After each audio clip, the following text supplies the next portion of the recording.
é que eu penso que há aí alguma coisa errada. O Sr. Coronel, é que quem qualifica, o Coronel Costa Brás, nas declarações que faz em alto, diz, deve dizer que considera a Assembleia de 11 de Março como a mais inqualificável a que tem assistido. E quem diz que o Coronel Carlos Fabião diz que foi pedido fuzilamento dos implicados pelo Coronel Varela Gomes. Não é verdade. Mas é o que diz o Coronel Fabião em alto. Então mentiram todos nos autos. Eu não percebo que o Coronel Varela Gomes não nega ainda recentemente, não negou. Desculpe. Eu contactei o Coronel Varela Gomes. Atenção, já agora gostava deste esclarecimento. Eu acho que é importante. Eu contactei o Coronel Varela Gomes. Convidei-o para me prestar um depoimento ou para vir aqui ao debate. Ele recusou ambas as hipóteses, mas disse-me que não tinha nada a ver com o pedido de fuzilamentos. De resto, versão, versão, que eu confirmei também junto do Brigadeiro Costa Neves. Agora, Salvador, eu posso esclarecer isso, porque eu estava sentado mesmo atrás do Coronel Costa Gomes, da Assembleia. Do Varela Gomes. Eu fui o moderador da reunião dessa Assembleia dita selvagem, portanto... também dita selvagem. Que eu costumo dizer, uma Assembleia extraordinária, revolucionária, com pessoas... o termo selvagem surge porque são pessoas que não faziam parte da Assembleia do MFA, portanto, em termos da Assembleia do MFA, é por isso que o termo selvagem surge, quer dizer, mas, vamos lá ver, em relação à 5ª Divisão e à ação que teve para enfrentar os acontecimentos de 11 de março, eu quero começar por dizer que foi uma ação muito importante na reação que provocou, inclusivamente, na reação de mobilização junto da comunicação social, que provocou junto da população para fazer frente ao que estava a passar junto ao RAL 1. Portanto, a 5ª Divisão aí funcionou muito bem. Em relação depois às consequências, é que, e tive a oportunidade de, enfim, depois com o andamento da situação, a certa altura, fui transformado no inimigo maior da 5ª Divisão e, portanto, penso que tenho legitimidade para fazer as afirmações que vou fazer. Em determinada altura, nessa Assembleia, houve alguém que eu não tenho presente quem foi. Capitão Maurício. Eu não sei se foi o Maurício, mas eu sei que já ouvi, eu confesso, não consigo saber quem foi. Não me consigo recordar. Foi lançada à boca de fuzilamentos. Só que é difícil não recordar quem é que diz uma coisa dessa. Não, porque sabe que, a certa altura, isso pode ser atirado como boca para um indivíduo que nem sequer assume frontalmente a situação. Então José Manuel Barroso não ouviu essa boca? Não. A boca é lançada e, a certa altura, e é aqui que eu gostava de manifestar, portanto, a defesa do Varela Gomes, que é uma pessoa com quem eu nem me dou bem e, portanto, estou à vontade também para o fazer. A certa altura, portanto, houve vários de nós, eu incluo-me nesse número, não fui o único, agradeço a tua posição, Ramos, mas não fui o único. É evidente que, talvez como estava moderador, tivesse tido condições para ser o primeiro a lançar-me contra. Houve várias posições contra a hipótese de fuzilamento e, a certa altura, o Costa Neves, defendendo uma posição contra o fuzilamento, dá até este exemplo. Nós estamos aqui, se formos para uma solução dessas, estamos a ser piores que os fascistas. Porque eu pergunto, por exemplo, e vira-se para o Varela Gomes, o Sr. Coronel Varela Gomes estaria aqui se os fascistas o tivessem fuzilado quando o senhor se meteu no golpe de Beja. E o Varela Gomes, e é aqui que eu tenho a certeza absoluta que ele não foi quem lançou a ideia, o Varela Gomes diz, bem, mas calma aí, é evidente que não, mas eu quero aqui esclarecer que eu ainda não pedi aqui o fuzilamento de ninguém. Ainda. Não. Quer dizer, já se tinha falado nisso e ele disse, eu não pedi. Ele disse claramente, eu não pedi. José Manuel Barroso estava atrás do... um curto esclarecimento que de resto vai na direção do que foi dito agora pelo Coronel resolver a questão. De facto, eu ouvi uma das grandes preocupações do Coronel Varela Gomes na Assembleia era fazer com que vingasse, se bem me lembro, a hipótese do adiamento das eleições, que era um objetivo político fulcral do 11 de março. Essa é que é a questão. Não a questão dos fuzilamentos, porque de facto eu não me recordo também quem propôs, mas sei, por exemplo, de pessoas, algumas das quais eu de resto não tenho nenhuma simpatia política, que é o caso do Coronel Varela Gomes ou do General Vasco Gonçalves, que se opuseram a isso, como se opôs de resto Portanto, o tiveram General uma posição muito mais Costa política. No Gomes. fundo, a questão era adiar as eleições. Agora, a questão essencial que o Coronel Sim, senhor. se batia era a questão de...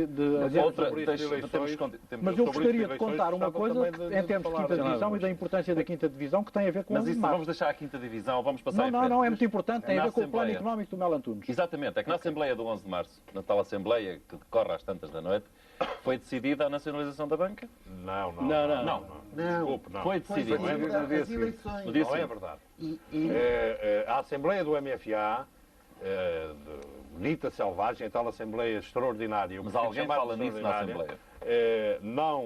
não toma essa decisão, toma a decisão de institucionalizar o MFA através de um órgão, na altura chamou-se inicialmente Conselho Superior da Revolução, depois ficou conhecido como Conselho da Revolução, de nomear uma comissão de inquérito, de prender Sim, mas desde isso- logo algumas pessoas, enfim. Isso era inevitável. Recebeu muitas listas para prisões. Bem, eu estava em Belém, logo no rescaldo, ainda à meia da tarde do dia 11, aparece-me logo uma lista de caça às bruxas, Pois. uma lista grande de prisões, Mas voltamos- mas isso aconteceu exatamente ao contrário no 25 de Deixe-me novembro. dar-lhe uma A lista notícia, que eu meti ao bolso deixe-me e dar-lhe digo, uma "A minha notícia responsabilidade fresquinha. não mando prender ninguém." Deixe-me dar-lhe uma notícia fresquinha em relação às nacionalizações. A Riopel entregou hoje no Tribunal de Círculo de Santo Tirso um processo contra o Estado reclamando a nulidade das nacionalizações, por um simples facto. Dizem eles que a ação tem como base o facto do referido diploma ter sido publicado a 14 de março de 1975 e o Conselho de Revolução só ter tomado posse no dia 17 de Pois, março. eu penso que isso será uma questão legalista. O Conselho da Revolução estava nomeado. O Conselho da Mas Revolução... então há uma nacionalização antes de Não, haver o Conselho de repara. Revolução? Explique-me lá isso. Dá a impressão que nós estamos aqui numa caixa de areia a fazer as coisas. Não, o Conselho da Revolução é decidida a sua formação no dia 11 para 12, na Assembleia. Tal Na Assembleia madrugada de 12. que dura toda a noite. Começa a funcionar como tal, como Estava Conselho toda da a gente com a Revolução. cabeça quente. E na porque reunião não do está. dia 13, do órgão que formalmente ainda não tinha tomado posse, não é decidida a nacionalização da banca. Consultaram economistas nessa altura. Consultámos. Quem? consultamos. Quem? Sim. Mas as Não, nacionalizações- ouça, eu recordo-me, em relação à nacionalização da banca, eu recordo-me, e dos seguros, que estiveram presentes, nomeadamente, o Dr. Jacinto Nunes e o Dr. Silva Lopes. Que era Ministro das Finanças, não. E o outro acho que era o diretor do Banco de Portugal. O que é que eles disseram acerca da Bem, o nacionalização? que eles disseram, eu não sei exatamente. Eu sei que eu sou uma pessoa que, enfim, de economia... Está bem, mas percebo assim reprovaram, muito, não, e não me sinto. reprovaram a possibilidade da nacionalização ou não? Eu sei que a certa altura as informações que são lançadas para cima da mesa, na presença deles, e eu não sei exatamente quem as lançou, são desta natureza. Ou vocês nacionalizam já, Exato. neste momento, a banca portuguesa, ou amanhã, daqui a 8 dias, se nacionalizarem, nacionalizam paredes, imóveis. E, portanto, Doutor e eu... José Roquete, seria perante assim? estas- Seria assim, doutor José Bom, Roquete? eu para já gostava de voltar atrás porque fizeram uma pergunta que não me deixaram responder, quer dizer, e acho que era importante. Mas depois vai às nacionalizações. Vou diretamente exatamente já a nesse isso ponto. porque tem uma importância fulcral e eu sabia que isso tinha passado assim. Estamos de novo na nacionalização. Ora bem, o 11 de março, só para dizer que, como eu há bocado explicava, as relações dentro do Banco Espírito Santo com a Comissão Sindical e com a Comissão de Trabalhadores, com a qual éramos obrigados a fazer reuniões semanais, eram, como é evidente, extremamente agressivas, de parte a parte. Muito pouco tempo antes do 11 de março, nós fomos praticamente notificados de que haveria uma mudança de posições. Os senhores parem com essas arrogâncias. Porquê? Bom, isto é um primeiro ponto que tem importância e que quero que fique historicamente registado. Segundo ponto, que tem também uma importância fulcral.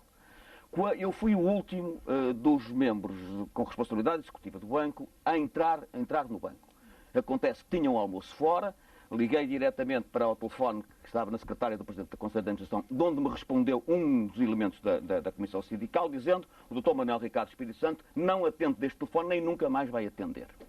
As pessoas com quem eu estava a almoçar tentaram evitar que eu fosse para o banco, tive toda a vida, sei claro eventualmente o que está a passar, porque entretanto acompanhava enfim, pela informação o que é que se estava a passar. Fui para o banco, onde cheguei por volta das 4 horas da tarde.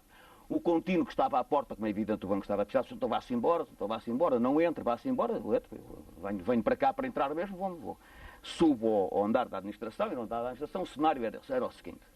Nessa sala, à volta da mesa, estavam os restantes pessoas com responsabilidades executivas da instituição, unicamente guardadas de revólver apontado pelos ditos membros da Comissão de Trabalhadores do banco. Ainda não tinha aparecido nenhum delegado, nem ninguém representativo do MFA. E a primeira pessoa que aparece foi o Sr. Tenente Rosário Dias. Penso eu, pessoa muito ligada ao General Vasco Gonçalves. Aliás, foi na companhia do Tenente Rosário Dias que eu fui para Caxias, num dito cujo veículo que há bocadinho se falava, e que entra devidamente fardado, enfim, a revolucionário, com uma pistola metralhadora na mão, e diz, isto acabou-se essa história toda, isso agora. Eu fiz um sinal assim, como quem diz, esta ou qualquer outro, e ele apontou uma metralhadora e disse, isto é mesmo assim, isto é sério, não sei o quê e tal. Não, é sério, é brincar. Tivemos ali o tempo suficiente para ser reunida na parte da frente da Rua do Comércio as habituais manifestações que nós tínhamos vindo a suportar da parte de dentro do banco durante mais de um ano. Portanto, quando saímos, fomos convenientemente apupados, insultados, cuspidos, etc. E lá fomos para Caxias. Só para lhe dizer, em termos de tratamento, no período que passei em Caxias, não vou dizer que ninguém foi chicoteado, ninguém foi navalhado, nada disso. Doutor José, Agora, havia slogans de partidos nessas quando chegamos a Caxias, quero contar isto que tem a sua graça, quando chegamos a Caxias, a primeira coisa que nos fizeram foi despir-nos. Portanto, despiram-nos a todos. E fotografámos com o número?